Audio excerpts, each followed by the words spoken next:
This is the Morning Swim Show for Thursday, July 15th, 2010. I'm your host, Peter Bush. In the Finis Monitor today, we'll talk to Mike Stott. He wrote an article in the Current Swimming World magazine about bouncing back from disappointing swims. Very interesting read. Got it right here. And Coach Stott joins us right now from Richmond, Virginia to talk about it. Mike, how you doing? Morning, Peter. How are you? Doing well. I know that you wrote the article a few months back, but it's very interesting, especially I thought you started interesting by saying, you know, we always think about the glory of athletics, but there's a lot of disappointment that comes with it. Agreed. Goes hand in hand with success.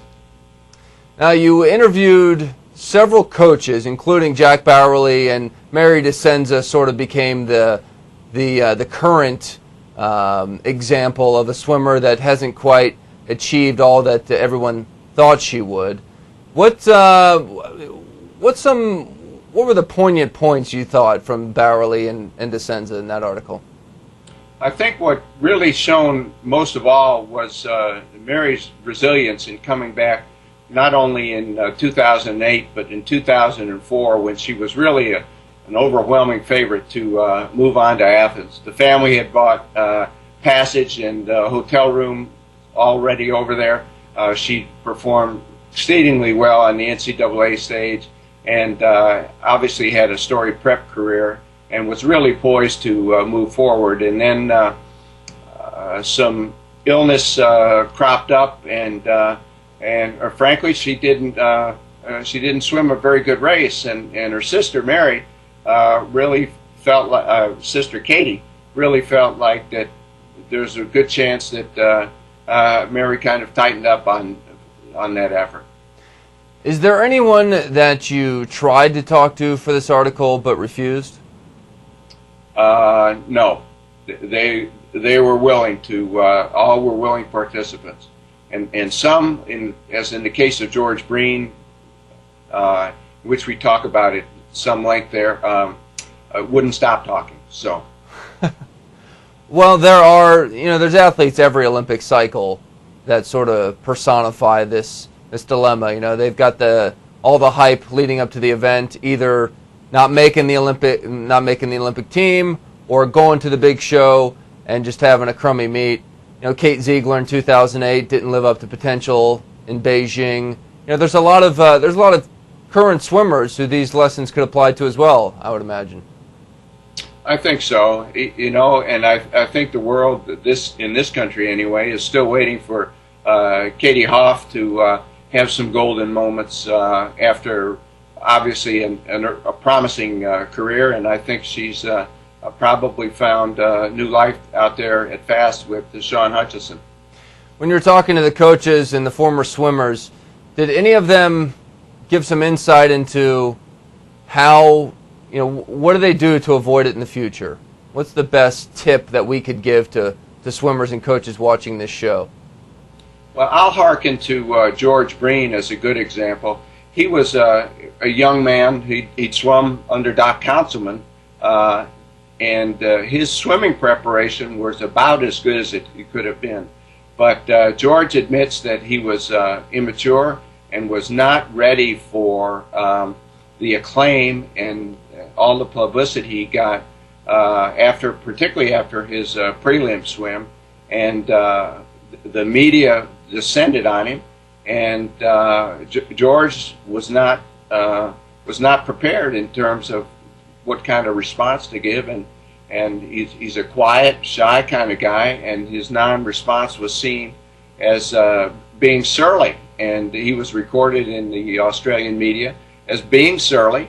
And by the time he got to finals, and there's a whole series of humorous events that led to that before he ever got into the water. It just really put him over the top, and he did not swim his race. And I think the message there, to answer your question, is to be prepared internally as an athlete, and get what help you can get from the coach.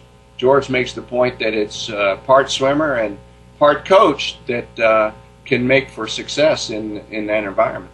But I'm trying to think, is there is there something specific that a coach can do to prepare a young athlete for, exposure that they've never received, or just the pressure of the moment? I mean, we spend so much time in the pool, going back and forth, but I wonder if there's more mental preparation that could be done. Absolutely, and I think that's the key. By the time an athlete gets to that stage, and a coach takes an athlete to that stage, they've spent a lot of time together. And I think it's incumbent upon the coach to have nurtured and prepared the athlete at each step along the way to be prepared for success and or failure as it comes, and talk to them about how to prepare for that. But Bob Bowman's response has always been was great for Michael Phelps, whether he had a good race or a bad race, and it was good job, let's get a sandwich. And obviously there's a lot of nuance that goes on beyond that, but I think the coach knowing the athlete well and the athlete understanding what the coach wants to say can go a long way. I know I have to do that with my high school swimmers, and they appreciate that personal time taken to help mentor them along. Yeah, is there anything specific that you try and do with your kids? I try to let them know that I'm really there for them, and that the swim is not a comment on their value as a person or their worth as a human being. And I think when they understand that it's possible to remove the performance from the persona, that they begin to understand that their life isn't wrapped up in that last swim, and life can go on, and they're willing to try harder the next time with greater understanding what it takes to succeed in a particular event. Yeah, and that in the end, it's really supposed to be fun. It is supposed to be fun, and I think the more that a coach can do to help an athlete reach that stage is that's our job as a coach, I think. Well, that's good advice, Coach, and great article. Thanks for joining us. Thank you, Peter. All right, that's Mike Stott joining us in the Finis Monitor from Richmond, Virginia. That's it for the show today. I'm Peter Bush, reminding you to keep your head down at the finish.